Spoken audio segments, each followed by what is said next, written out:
Hello, this is T-Man. Welcome to my channel. I'm gonna be playing some Shadows of Brimstone with you. And what is that game, you say? Well, it's a dungeon crawler, survival cowboy zombie action game. It's quite fun. I quite enjoy it to play it. So let's be reading some lore for you. It is the mid-1880s in the southwest United States, and the small mining town of Brimstone has found dark stone up in the hills.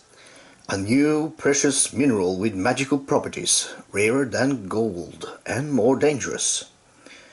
Digging for it greedily, prospectors came from all around, not knowing the consequences of their actions until it was too late.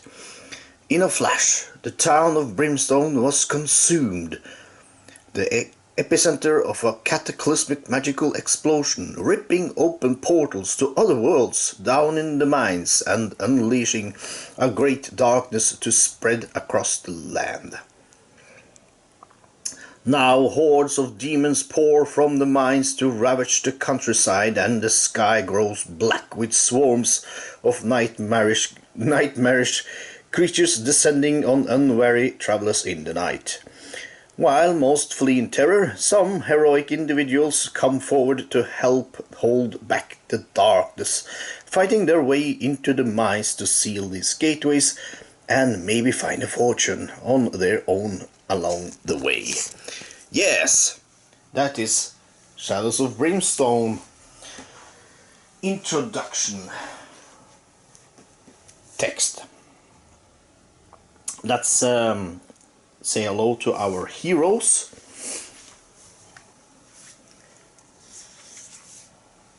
We do have our Gunslinger here. I haven't thought of a name yet, but maybe you have a good suggestion. But let's see what his skills are. He's got agility 3, cunning 3, spirit 2, strength 2, lore 2 and luck 4. So he's quite lucky and he's quite agile. He's an initiative of 6. All these numbers, you will understand them when we start moving around in the mines and fighting and such. He has a cool ability, Quicken the Dead. He uses 6-shooter template. It starts each game fully loaded with 6 Deadeye shot bullets. And I have that here. We have 6 Deadeye shot bullets in our gun, and they basically give us some plus in damage when I choose to use them, and they can be quite useful killing off monsters in the mines. He can shoot stuff of, let's see, range. He has to hit on his dice above 3 to hit something, and to hit with melee he has to hit above 5 on dices. He has a health of 10 and a sanity of 12. These numbers shows what he has to roll to save on a defense roll and save on a willpower roll against losing sanity or health. And that's it. He will be starting off with his trusty pistol, basically. Range of 6, so he can shoot and hit things on 6 grids away. He shoots two shots. It has some upgrade slots. I pulled out the shackles for him for his personal item, and basically that gives him +1 strength, and once per adventure cancel and redraw an exploration token. Also something you will see when I start playing. He will start off with the lantern, so he will hold back the darkness for us. Now for our second player we have the Saloon girl. I haven't thought of a name for her either. So, any suggestion, let me know, and they will be called as such through along the story. She has agility 4, cunning 3, spirit 3, strength 1, lore 2, and luck 3, initiative 5. And abilities, well, comforting presence. At the end of the hero turn, may heal 1 wound or 1 sanity from every other adjacent hero. Gain 5 XP for each wound or sanity heal this way. And she's lightweight, may only use guns that have the keyword light. And she's fast, +1 move, good stuff. Let's see, yes. To hit, she needs to hit on a 4+ on ranged stuff and 4+ on a melee, and she has 8 health. She can soak some damage. She has 3+ for defensive saving and 14 and 4+ saving in willpower, and she is quite a jewel. Yes, a lovely accomplice in our adventure here. She starts off with a holdout pistol. You see, that is light, as it said, and it's a quite nice little gun. And free attack once per fight, range 3 shots 1, a critical hit of 5 or 6. Performer only, well, she's a performer, and we can upgrade it. We have some adventure boots, that was her personal item. She's +1 agility and +1 move, so she will be quite fast, which are good. Let's see their skills. Yes, for her I drew out dirty fighting. All of her attacks will do 1 + 1 damage. And for the Gunslinger I drew out reload. Use 2 grit to refill these 6 shots back into the 6 shooter template. So grit is where are those? Grit are these tokens. Every hero has some grit, you know. Yeah, and we can use grit to reroll dice whenever we need to. And of course, if I have 2 of these, I can reload my 6 shooter. Yeah. Also, yeah, I have to show you this. These are 3D printer token holders for the game. They are awesome to keep track of all the tokens that comes with this game. And yeah, and it's a lot of dice. Basically, dice rolls will be done with 6-sided dice, easy to track. But there are some special dices. We have the threat dice that we don't like. We have dice 8, and yeah, I have some other dices that I will use throughout the gameplay. Anything else other than names? Nope. We will be starting the introduction story, which are called, where is it? A Fistful of Darkstone.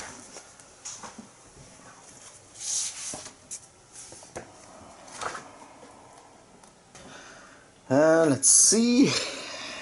There's some flavor text here, I can read it for you. Sitting in a saloon one afternoon, you overhear talk of a local mine up in the hills that has a large deposit of dark stone, just waiting for someone to come and claim it. It sounds too good to be true, and it probably is. But the old prospector swears up and down that he would go claim it himself if he were 20 years younger. It's not hard to figure out which mine system he's talking about based on the landmarks he mentions, and though the other patrons he tells just dismiss him, this could be the big score you've been looking for. So that's the introduction mission intro text, and it says this mission uses the standard setup and all heroes start on the mine entrance map tile.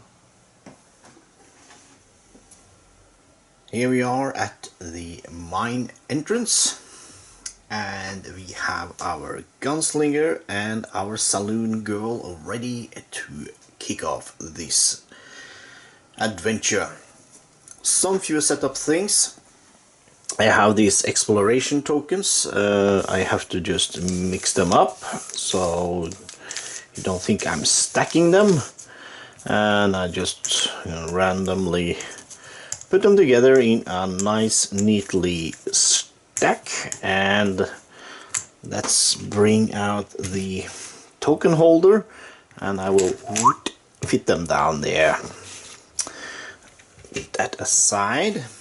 Oh yeah, well, I remember the crew starts with 1 revive token.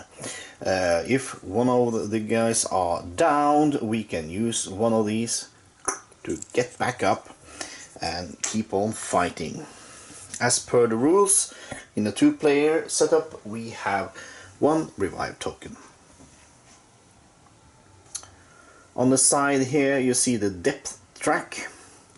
We are the yellow one at the mine entrance, and the green one is at darkness starts. And what the depth track is, every round we have to roll for keeping back the darkness. The darkness is drawing up into the mine entrance and pouring out into the society, and will wreak havoc upon the nearest village or frontier town when we get there. So we have to avoid that, and each round we will roll 2 dice to see if we can manage to avoid this moving up the track. In the first part of the mine there's 7. We have to roll 7 or above. Next is 8, and the lowest part is 9+, so it gets harder farther in the mine we get.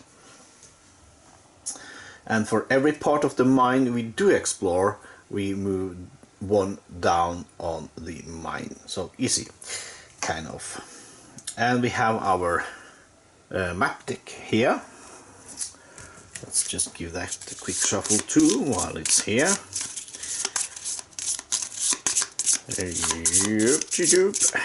And put it back here. We have growing dread. These cards are bad. They provide bad things that will happen in the last room. Let me see, I can read the setup. The mission you see here, okay, heroes start on the mine entrance map. And it says the heroes are searching for a deposit of valuable darkstones up in the hills. To reach the darkstone deposit that they are looking for, the heroes must find enough clue icons on exploration tokens to lead them to the objective. There are 3 variants from this mission, and then the heroes must choose before the mission begins which mission length they want to embark on. So we have small deposit, medium deposit, or large deposit. I think we will go for a small deposit now, because it's an introductory mission. If we ever get the basic mission again, I think we will go for a larger one. No special rules, and when the final clue is discovered, we have found the Darkstone deposit, and then we have to fight a epic threat, as it states in the book here. That will provide a last fight to see if we manage, and then we have to see if we can get out and get to a frontier town and do some shopping. So let's get on with it. We will start off with the Gunslinger, and he will try to roll to hold back the darkness. Let's just get that down here. We have 2 black dice, and we roll, and it's 8. So no worries. Pull this down a bit and leave that here. Is it okay? So everyone sees? Yes. And since Gunslinger is highest initiative of the 2, he will also go first in the round. And we always start with rolling for movement. Oh, I forgot to give them grit. Wow. They do have, starting off with 1 grit each, 1 for the Gunslinger and 1 for the Saloon girl. Oh, and also I left them with 1 bandage token each, in case they stumble and hit themselves in the dark. Okay, movement for Gunslinger. He will move 3. And does he have anything plus in movement? No, he doesn't. So let's move in 1, 2, 3. Now, we have options what to do on a map tile. We can scavenge to see if we find anything of value in the map tile.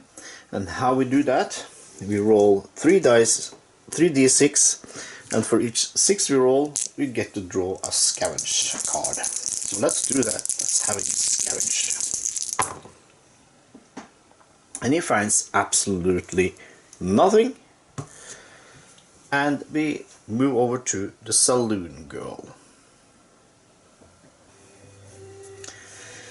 And next up is the Saloon girl, rolling for movement. She rolls a 4, and she has +1 move for her boots and +1 move for her skill, since she's fast, so that's a total of 6. 1, 2, 3, 4, 5, 6. That leaves her there. 1, 2, 3, 4, 5, 6. Now she's at the end cap, and I can have her look through, and we can draw a card from the map deck, then showing next room. However, I think I will position the Gunslinger first before I do that, to make sure that we are not surprised if there are any enemies in that room. So I will have the Saloon girl scavenge, see if she can find anything. And she finds diddly squat, so that's great stuff. Then it's a new round, and we start off with holding back the darkness.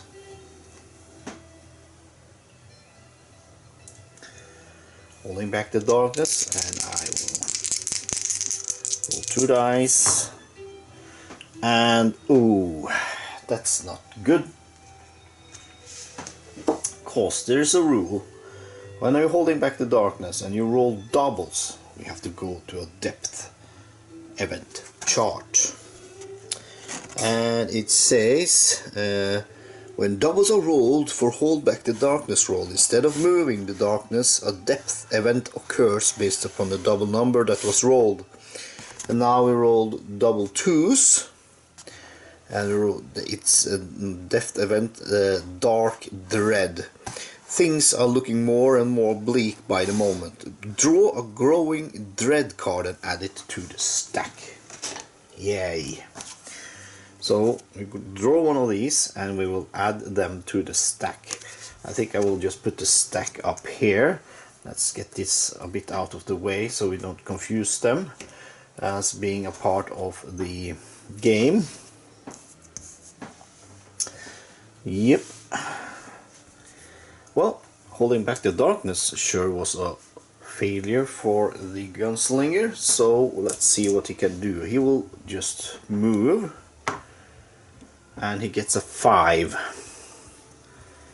That's a 1, 2, and 3, and we stop there. and he can also look through now, but I think I will have him try to scavenge. And nothing. There's nothing on this tile. So let's go over to the Saloon girl. I just have to reposition myself just a bit. And the Saloon girl will roll for movement. And she rolls a 6. But she will not move anywhere. She will stay where she is, and we will draw a card from the map deck and see what she will see in the next room. And she finds a T-junction passage. No exploration token, so let me dig out this. And here is the T-junction. Let me fit that in here. Excuse me a bit. So these guys are here. But we did not find any exploration token in this room, so we just have to move on through.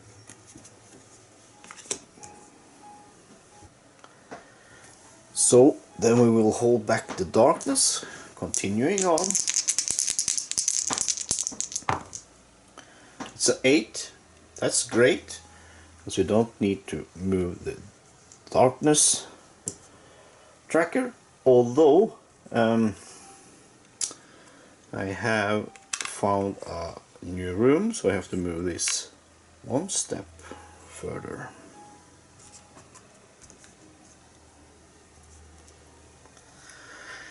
Now let's have the Gunslinger roll for movement, and he rolls a 1. Well, when you roll a 1, you can do two things. You can get the grit and just move one, or you can roll again. So I think I will have him have a grit and have him move one step. Now the Saloon girl rolls for movement.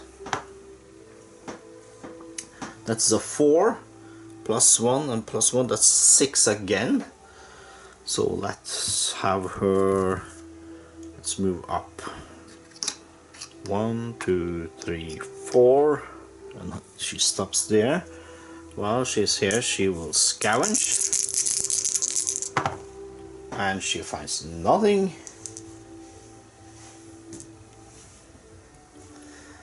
And that's it for this round.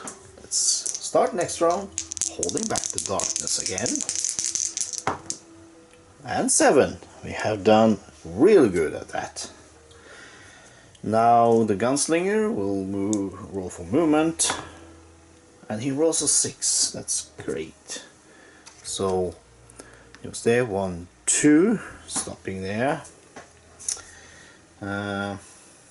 Let's have him scavenge. Nothing. Now for the Saloon girl, rolling for movement. 4, 5, 6 then, but she doesn't want to move anything. She will look through. And she will find a summoning chamber. Also comes with an advanced encounter, but let's first dig out the summoning chamber. Here is the summoning chamber. The tiles in these games are great. Excuse me while I fit this in place. Yeah, there you are. And the card states it's an advanced summoning circle encounter here. So let me dig out the card. Summoning circle. It's there, and I need to have this shuffled somewhat, because that's an encounter in the room. And we have to draw one extra. Perhaps.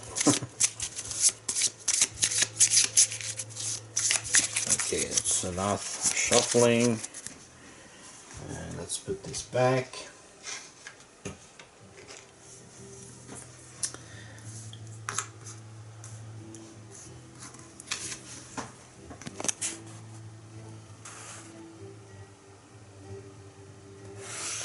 Summoning circle.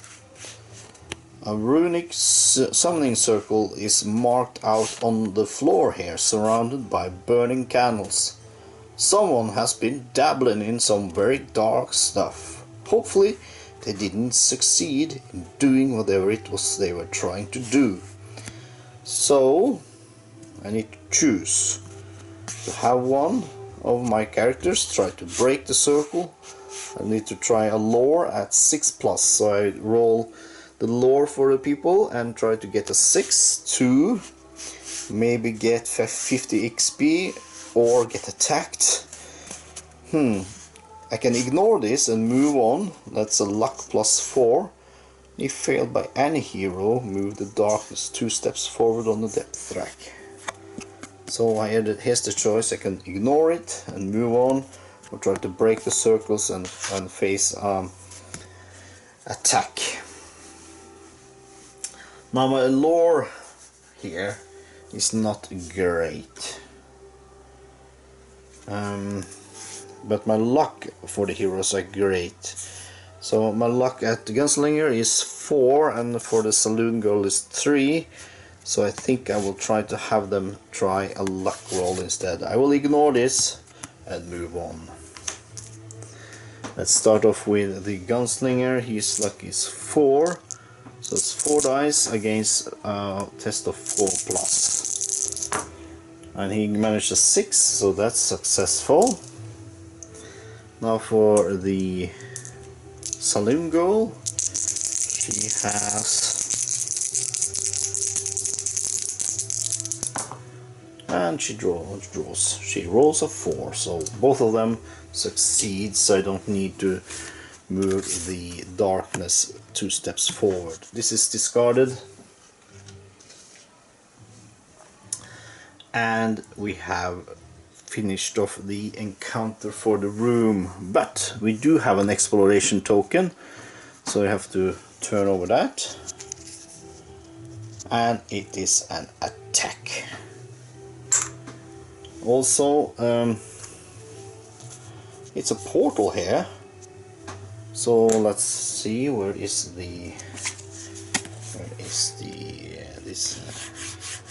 is showing which side of the room here which is leading to a portal, and it is this side.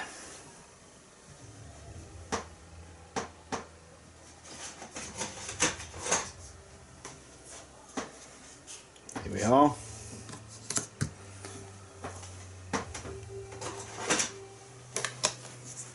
And the other side here is blocked off.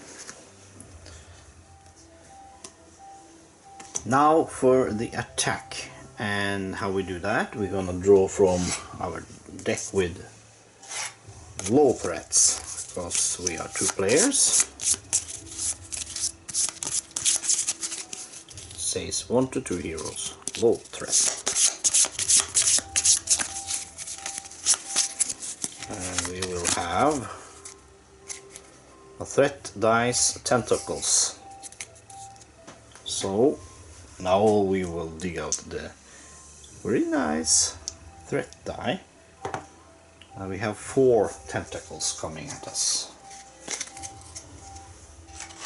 Let me dig that out.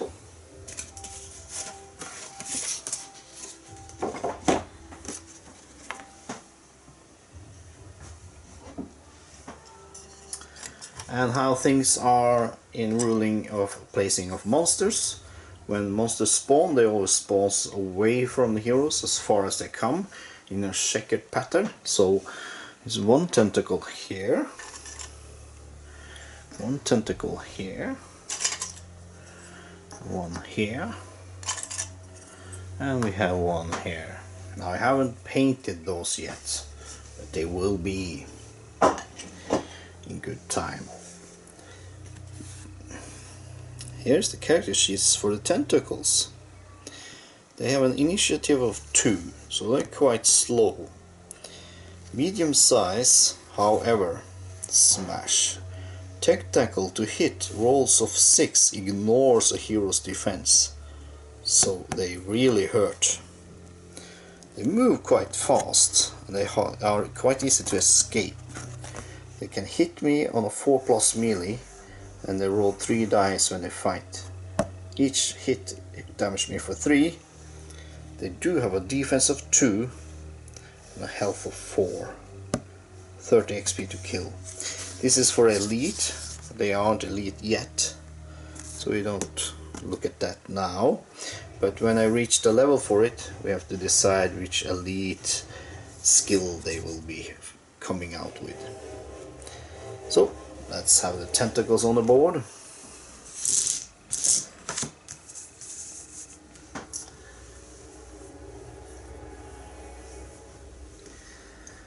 And I think we will stop there.